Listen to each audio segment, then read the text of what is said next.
Hello, YouTube. I'm Vince White. I'm an employment attorney, and my little sister was in town over the weekend because I was turning 40.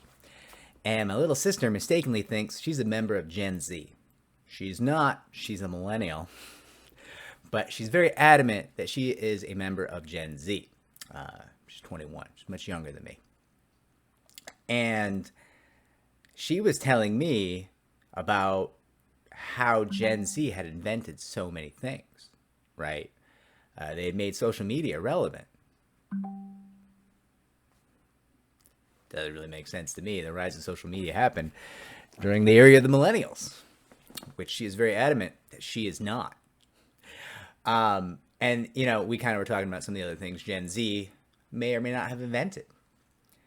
And being an employment attorney, I brought up quiet quitting, which which is a viral thing going on right now where Gen Z believes or seems to believe that they invented the idea of doing the bare minimum at their job.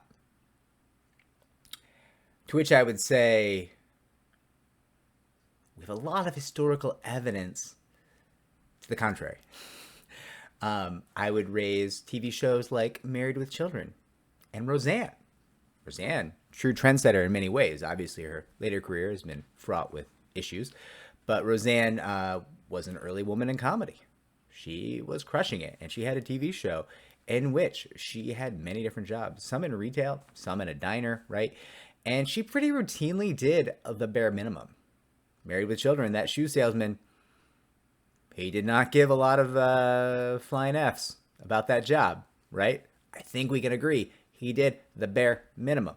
And obviously these shows made a lot of jokes, and you know, some of these jokes didn't age well. You know, time marches on, maybe society grows, we can hope, right?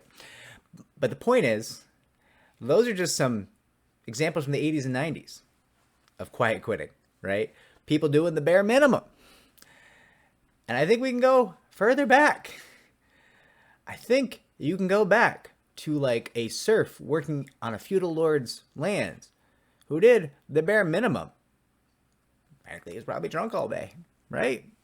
And maybe he picked up the eggs from the chickens. Maybe he didn't. Maybe he moved the cattle.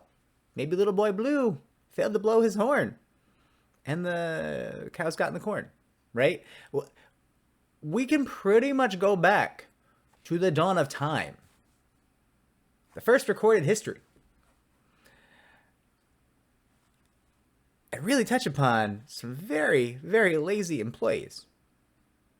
Now, the nature of employment has changed, but the concept of working for someone else has really been something that's always been kind of innate to humanity since, I think, the hunter-gatherer times. And I think as soon as you get to that idea of having one human being work on another human being's task, you're going to find some of the human beings, they don't go above and beyond. So if that's what quiet quitting is, if quiet quitting is doing the bare minimum to keep from getting fired, I don't know if we can say we invented it. We can say we rebranded it. We gave it a cool name. I think when I was a kid, we called it getting by. Yeah, I knew enough to get by. Right? I had a lot of friends working at Circus City. A lot of friends working in bars who did just enough to get by. Oh, is John going to check the bathrooms tonight? Ugh, I'm going to have to clean them this week. That doesn't sound hygienic. Does sound like doing just enough to not get fired, right? So, yeah, quiet quitting. Not at all surprising. Pay is at an all-time low. Like the resurgence, the rebranding, the viral nature of quiet quitting is not, you know, as much as it's always existed. It's very popular right now because people are earning less than they've ever earned before in some ways, right? The inflation's kind of out of control. Something I've been ranting about for, I think, 2 years now, right? And still, people don't really take me seriously. But the point is, you know, when I was earning $7.25 minimum wage back in the day when I was but a lad, it had more buying power than somebody earning $15 an hour today. So